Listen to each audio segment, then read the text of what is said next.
ternyata yang ditemuinya malam itu adalah hantunya Joni sob.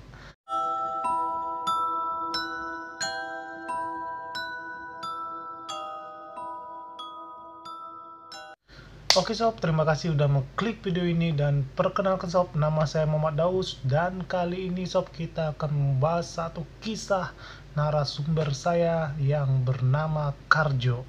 Oke sob, kisah ini nyata dialami oleh narasumber tersebut. Untuk tempat dan nama di sini hanya samaran ya sob, dan maaf kalau ada nama dan tempat yang sama. Oke sob, awal kisah.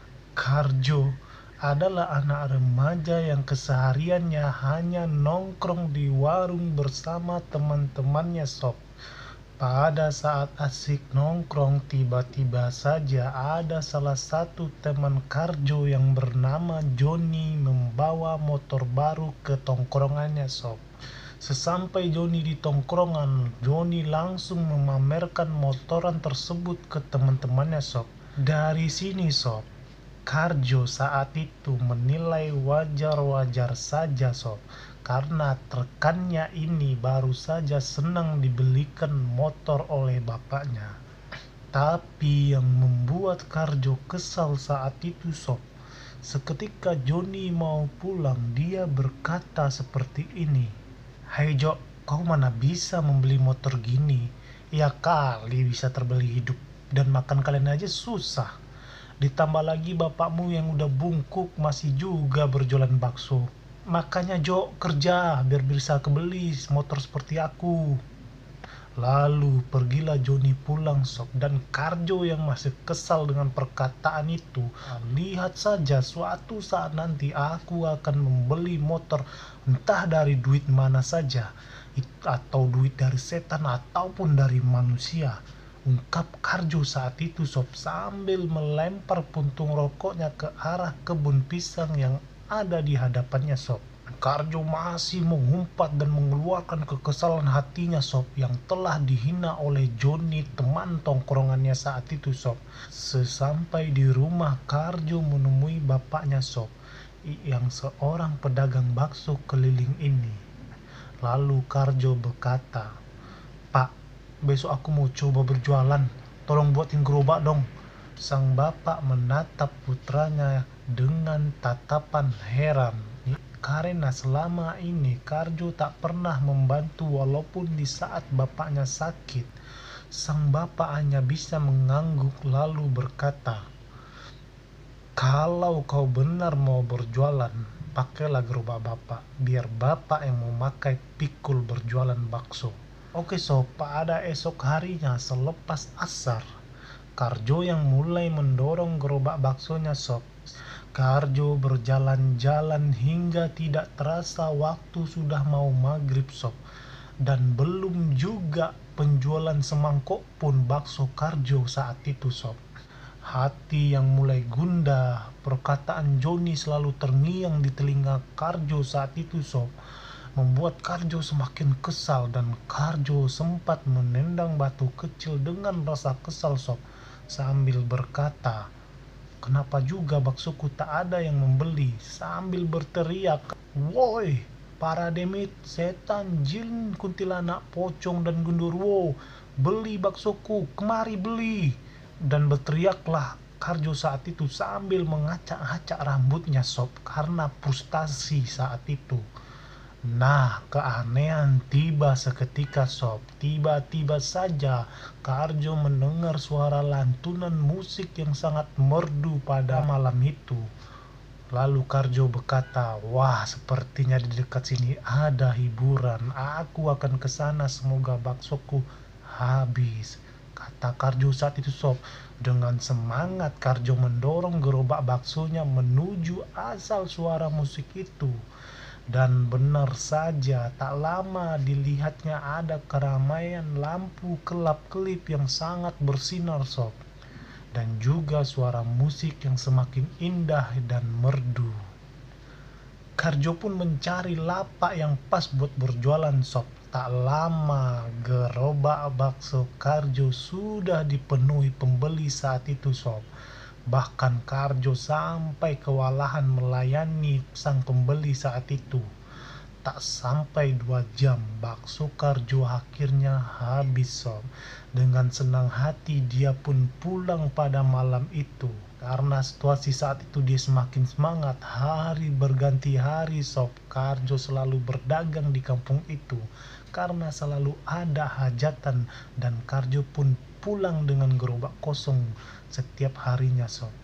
Karena melihat itu sob, bapak Karjo langsung bertanya, "Kamu jualan di mana, Jo? Baksomu selalu habis." "Ternyata kamu punya bakat, hebat kamu Jojo," ucap bapaknya sambil menepuk bahu Karjo dengan bangganya sob. Lalu Karjo menjawab, "Itu pak, di desa sebelah tiap malam ada hiburan terus pak, makanya baksoku selalu habis." Dan bapaknya langsung bertanya lagi sob, "Desa mana?" "Itu loh pak, desa Kedung Gede." Seketika dengar desa itu, sang bapaknya langsung mengeringitkan dahinya sob. Dan dia berpikir, desa Gedung Gede, tempat biasa dia berdagang. Tapi tak pernah melihat ada orang hajatan dalam hati bapaknya saat itu. Tapi bapaknya masih berpikir positif sob. Oh, mungkin hiburan di desa sebelah kali. Hingga suatu malam sob, Karjo berjualan di salah satu hiburan lagi di desa Kedung Gede itu sob. Dan ada seorang pembeli bertanya padanya sob, "Bang, kelihatannya abang rajin ya berjualan. Padahal pemuda sepantaran abang biasanya bermalas-malasan di rumah. Apa ada keinginan yang membuatmu semangat?" kata sang pembeli saat itu sob. Lalu Karjo menjawab sob, "Iya pak, saya sakit hati dihina oleh teman saya yang orang berada. Dia gonta-ganti motor terus pak, sedangkan saya satu pun tak pernah terbeli motor tersebut. Dan lagi pak, karena keadaan orang tua saya juga sih, dan saya pun gak mungkin memaksa meminta saat itu. Makanya saya yang harus mewujudkan mimpi itu pak, dan saya berjualan bakso supaya saya bisa membeli motor." Lalu sang pembeli langsung menjawab sob, "Hebat kamu. Kalau boleh tahu siapa nama temanmu itu dan dari desa mana?" Lalu Karjo menjawab, "Dia namanya Joni pak, anak saudagar telur asin dari desa sebelah, desa Kedung Jaya." Sempat obrolan itu akhirnya berakhir sob, dan sang pembeli langsung menjawab, "Oh ya udah, kalau kamu merasa cocok berdagang di desa ini, berdaganglah semaumu. Wujudkan semua mimpi-mimpimu, wahai anak muda," kata sang pembeli saat itu sob, sambil berjalan pergi setelah belian baksonya dikasih oleh Karjo saat itu. Di sini sob, 1 bulan sudah Karjo berdagang di desa tersebut sob, dengan semangatnya hingga akhirnya dia bisa membeli sebuah motor baru sob, dan sesuai yang dia harapkan sob.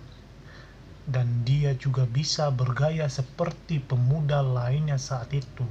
Dan malam harinya, seperti biasa sob, Karjo mulai berdagang bakso lagi ke desa tersebut sob. Dia terkejut dengan hadirnya Joni yang nampak lesu sob, dengan wajah pucat. Dan Joni mendekati Karjo saat itu sob, sambil meminta maaf atas semua hinaan yang dia lontarkan dulu. Lalu Karjo berkata, "Is okay bro, santai aja, berkat lo gue juga bisa seperti ini dan semangat bekerja, dan akhirnya terbeli motor John." Lalu Joni itu menyaut, "Karjo, gue sekarang tinggal di sini Jo." Dengan kagetnya Karjo langsung berkata, "Lah, kamu pindah desa ini?" Dan seketika sob, Joni hanya menganggukkan kepalanya sambil berlalu menjauhi Karjo saat itu sob. Setelah dagangannya habis, Karjo pun pulang pada malam itu sob. Sesampainya di rumah, Karjo diberi kabar oleh bapaknya kalau Joni meninggal kecelakaan motor tadi sore. Karjo tersentak sob, karena baru saja dia ketemu Joni di desa Kedung Gede. Lalu Karjo menceritakan pada bapaknya bahwa dia bertemu Joni tadi, yang mana Karjo kaget. Ternyata yang ditemuinya malam itu adalah hantunya Joni sob. Sebab sob, Joni ini meninggalnya sore dan kejadian bertemu mereka ini malam setelah Joni dimakamkan sob. Tetapi sob, sang bapak sudah melihat keanehan yang dialami anaknya ini sob. Suatu hari sang bapak sengaja tak berdagang alasan kurang enak badan sob. Tetapi dia ada niat untuk mengikuti diam-diam ketika Karjo berdagang. Dia merasa heran juga, tak percaya dengan cara penjualan Karjo ini yang setiap harinya menghabiskan bakso 1 gerobak sob. Pada saat itu bapaknya terus mengikuti langkah Karjo dari jarak 15 meter hingga akhirnya Karjo dan gerobaknya keluar dari desanya sob dan memasuki pemakaman umum. Lantas sang bapak langsung heran sob, karena desa Kedung Gede itu harusnya lurus, bukan masuk ke pemakaman umum. Dan terlihat dari jauh Karjo berhenti dan tak lama dia seperti melayani pembeli, padahal sob tak ada satupun pembeli hingga kurang lebih dari 2 jam. Sang bapak mengintai, akhirnya Karjo pun mendorong gerobaknya arah pulang sob. Sesampainya di rumah, sang bapak memeriksa gerobak Karjo, ternyata benar-benar kosong sob. Lalu bapaknya bertanya dengan herannya sob, "Jo, tadi kamu masih berjualan di Kedung Gede?" Dan Karjo pun menjawab sob, "Iya pak, ada yang hajatan hiburan wayang kulit," kata Karjo sob. Padahal di sini bapaknya ngikuti melihat bahwa itu tidak ada hajatan sob. Lalu bapaknya berkata, ada yang tak beres Jo." Lalu Karjo menjawab, "Kenapa pak?" "Sudahlah, istirahat aja di sana," kata bapaknya saat itu. Keesokan harinya sob, sang bapak menemui kiai di daerah mereka sob dan menceritakan semua yang dialami Karjo saat itu sob.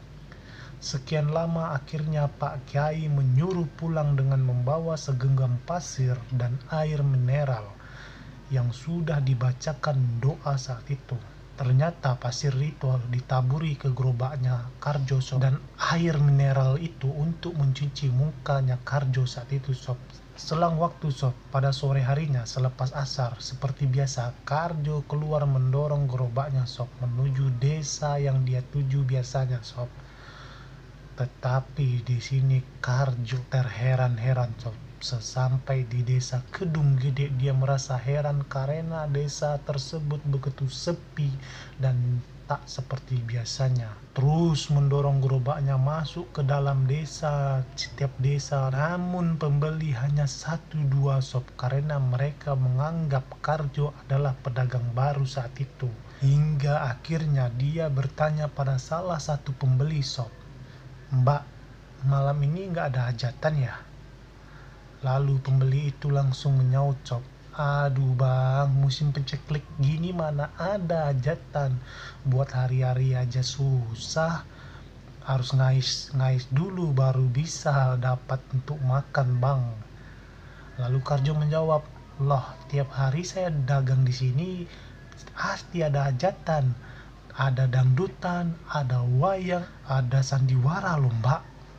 Lalu si mbak itu menjawab, bang salah desa kali, lagian nih bang, kalaupun ada yang hajatan, desa sebelah bakal kedengeran."